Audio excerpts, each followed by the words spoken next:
നമ്മുടെയൊക്കെ ജീവിതത്തില് നമുക്ക് എന്തെങ്കിലും ആഗ്രഹിച്ച സാധനം കിട്ടാൻ ചിലപ്പോൾ നമ്മൾ മാസങ്ങൾ കാത്തിരിക്കും, ചിലപ്പോൾ വർഷങ്ങൾ കാത്തിരിക്കും, വർഷങ്ങൾ കാത്തിരിക്കും. കാരണം നമ്മളെ ആഗ്രഹങ്ങൾ എത്ര ഉണ്ടോ അത്ര കണ്ട് നമുക്ക് അകൽച്ച കൂടി കൂടി കൂടി വരും. പക്ഷെ നമുക്ക് ആ സമയത്ത് തന്നാൽ ചിലപ്പം അത് പറ്റൂല എന്ന് കരുതിക്കൊണ്ടിരിക്കാൻ പക്ഷെ നമുക്ക് തരാത്തത് ആ സമയത്ത് നമുക്ക് വേറെ എന്തെങ്കിലും പ്രശ്നങ്ങൾ ഉണ്ടാവും. അതിനൊക്കെ തട്ടി മാറ്റാൻ വേണ്ടിക്കാരം പക്ഷെ നമ്മൾ അത് തരാതെ ഒഴിവാക്കണം. നമ്മളോട് ഇഷ്ടമില്ലായിട്ടോ അല്ലെങ്കിൽ തന്നു കഴിഞ്ഞാൽ അങ്ങനെയെന്ന് കരുതിയിട്ടല്ല. നമ്മളെ ആഗ്രഹങ്ങൾ എത്ര ഉണ്ടെന്ന് പഠിച്ചവന് നമുക്ക് ക്ഷമ ഉണ്ടോ എന്നൊക്കെ അറിയാൻ വേണ്ടി നമ്മളെ പരീക്ഷിക്കാരം. ഞാൻ ഇതിവിടെ പറയാൻ കാരണം വേറൊന്നല്ല, ചില ആളുകൾ കല്യാണം കഴിഞ്ഞ് കഴിഞ്ഞാൽ പെട്ടെന്ന് മക്കളൊക്കെ ഉണ്ടാവും, അതൊരു ഭാഗ്യം കേട്ടോ. ചില ആളുകൾക്ക് വർഷങ്ങൾ കാത്തിരിക്കണം, വർഷങ്ങൾ കാത്തിരിക്കണ്ടേ, 10, 15, 20, 25 വർഷം കാത്തിരിക്കുന്ന ഒരുപാട് ദമ്പതിമാരുണ്ട്. കാരണം അവർക്ക് പൂതി എത്ര ഉണ്ടോ അത്ര കണ്ട് പഠിച്ചവനെ നീട്ടിക്കൊണ്ടുപോകും. ചില ആളുകൾക്ക് പഠിച്ചവൻ കല്യാണം കഴിഞ്ഞ വളർന്ന കുട്ടികളെ കൊടുക്കും. അതൊക്കെ ഓരോ ഭാഗ്യമാണ്, പഠിച്ചവൻ കൊടുക്കുന്ന ഓരോ നസീബാണ്, ഒരു എന്താ പറയാ അവന് കൊടുക്കുന്ന ഒരു സൗഭാഗ്യമാണ്. ഞാൻ ഇന്നലെ ഈ 1.5 വയസ്സായ കുട്ടി മരിച്ചു എന്ന് പറഞ്ഞ സമയത്ത് ഞാൻ അങ്ങനെ ചിന്തിച്ചു പോകുമായിരുന്നു.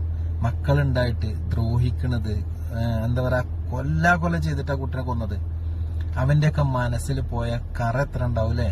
നിങ്ങൾക്ക് ചങ്ങായിമാരെ നിങ്ങൾക്ക് നോക്കാൻ കഴിയില്ലെങ്കിൽ, നിങ്ങൾക്ക് അതിനെ വേണ്ടാന്നുണ്ടെങ്കിൽ എത്രയോ ആഗ്രഹിച്ച് ദമ്പതിമാര് ജീവിക്കുന്നുണ്ട് നമ്മളെ നാട്ടില്. നമ്മളെ പ്രദേശങ്ങളിൽ മാത്രം അന്വേഷിച്ചാൽ കിട്ടും.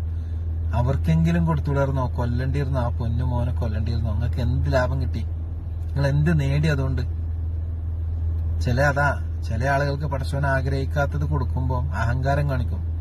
പിന്നീട് അത് ആഗ്രഹിക്കുന്ന സമയത്ത് ചിലപ്പോൾ കിട്ടിക്കോണമെന്നുണ്ടാവില്ല.